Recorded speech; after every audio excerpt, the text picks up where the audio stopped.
Hello, this is David with another video to show you what happens when your car comes to Car Dock Cornwall in Penryn. I hope you enjoy it.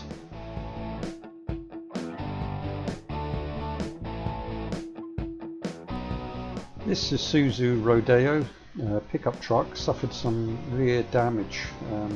There's a big gouge in the back there near the light. You can see it's actually quite deep. It's probably about 4mm deep, and also distortion to the panel above with dents right up to the top where the cab joins. This couldn't be done as a paint dent removal job simply because of the paintwork damage, so I decided to remove the dents as far as possible without spending too much time, and then fill and paint.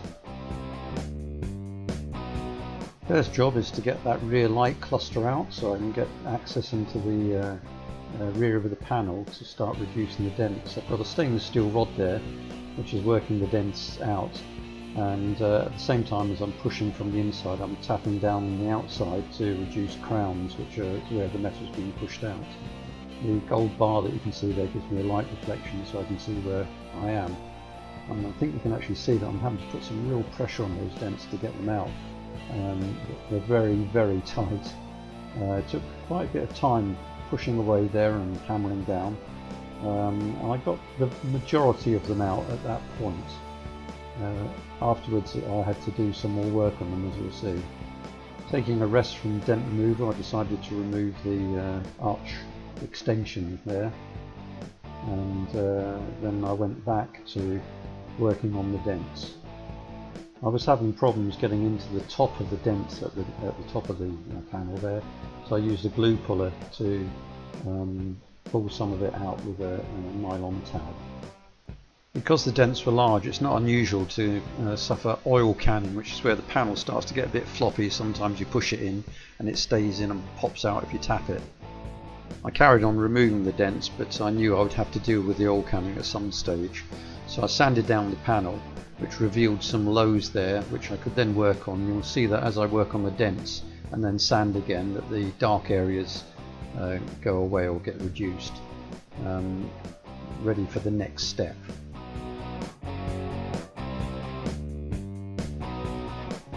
What I'll need to do is to shrink the panel, so I've got the grinder out there and I'm grinding back to bare metal in that area because that's the bit that needs to be dealt with, and also around the deep dent at the bottom. And into the deep dent I'm going to weld some copper pins that allow me to pull on them and pull the bottom of the dent out, and that's the pins going in there. What I'm doing there is creating a hot spot with the welder and then immediately cooling it down with a cloth soaked in cold water, and this basically tightens up the metal. So you'll see that I'm pushing it every now and then just to see that it is tightening, and it will stop that panel from springing out. It makes everything much harder and back to normal, which means that I can then fill and sand it, and I know I'll get a good finish.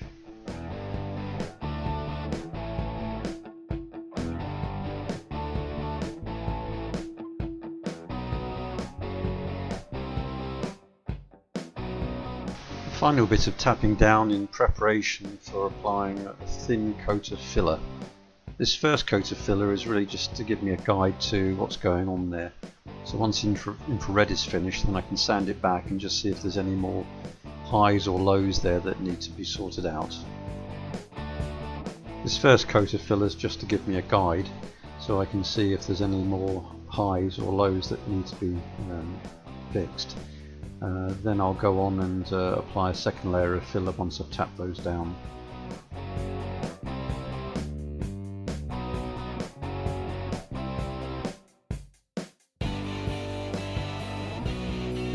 Here's another layer of filler going on, slightly larger area being covered. I prefer to do a number of thin layers rather than one big thick one, so I just feel it gives a better result. And once I've got the dry coat on there and I've used a longer sander because I want to make sure that's nice and straight, you can actually see the darker areas where there's slight lows.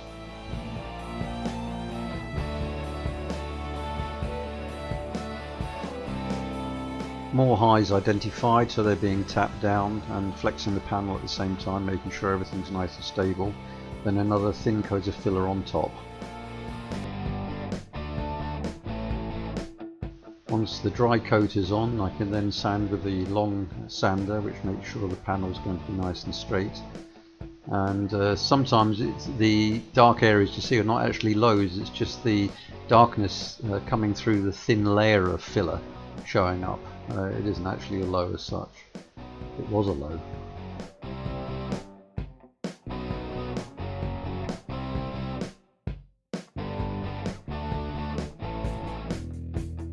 A couple more wobbles identified, so I'm going to fill those in with, again, another very fine coat of filler. This time though the filler is a very fine filler which is ready for finishing. Down to 180 grit on the long sander now because we're finishing off, and then I'll be getting it prepped for the primer.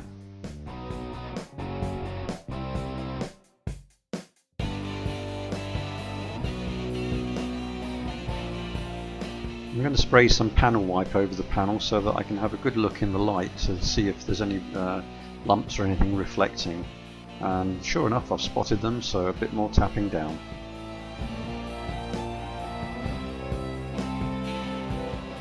Hopefully last coat of filler on those little areas that I just dealt with.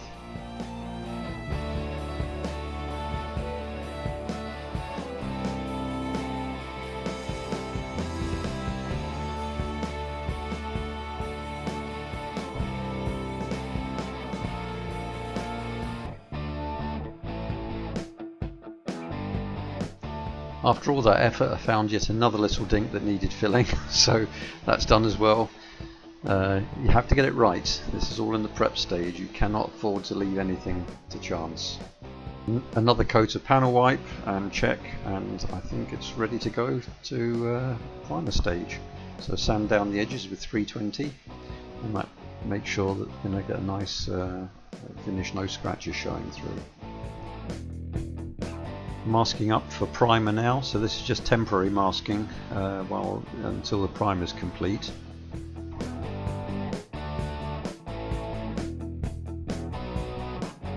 Get some Etch primer onto the bare metal areas.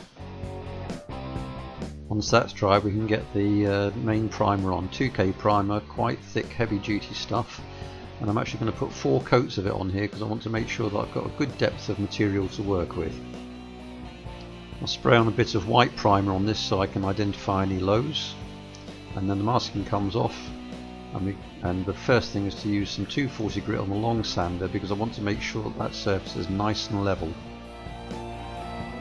I then switch to 320 grit on the DA, leveling out, and then finally to 400 for the finish, which will be ready to paint, paying particular attention to the edges so that it blends in nicely. Very often you do get some knock-throughs where you do go right through the primer at this stage, so I'll be covering them up.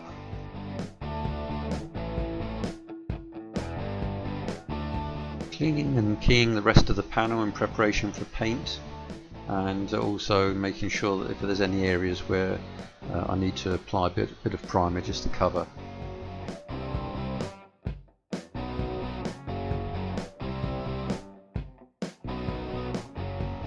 Now I start masking up in preparation for paint. As I said before, I quite enjoy masking, so this bit is quite relaxing.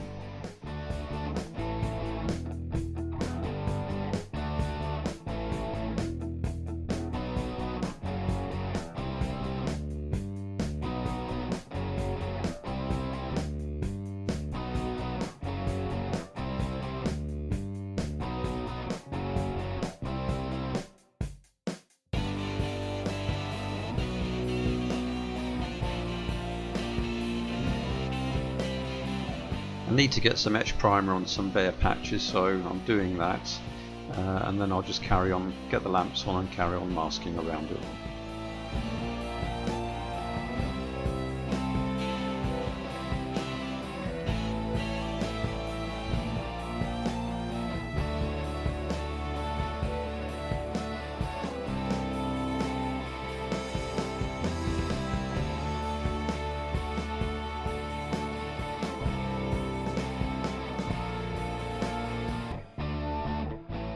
Now I can put on some dark grey primer, aerosol primer, just to cover the areas that need touching in.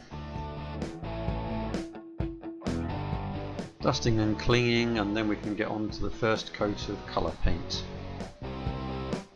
That gets dried off with warm air, and then we get another coat on and make sure there's good coverage, particularly over the area where the primer ended.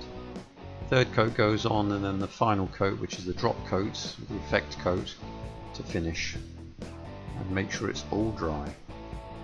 Now we have a good dust down and clean over the panel with a tack rag, and we get the first coat of lacquer on.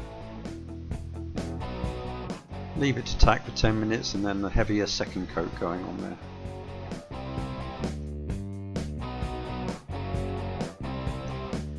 Leave it to settle for 10 minutes and then get the infrared lamps on ready for polishing.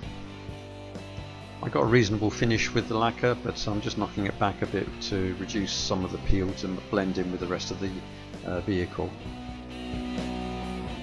I like to finish off with 2000 because that smooths everything off and just makes polishing a little bit easier. And then we get some of the polishing compound on, along with my favoured denim pad.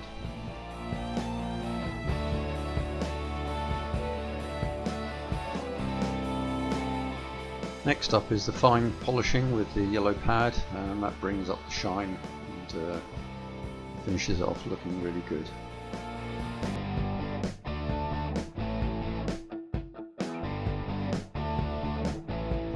Now we carefully remove the masking. I can refit the arch extension and bolt that back on and little clips.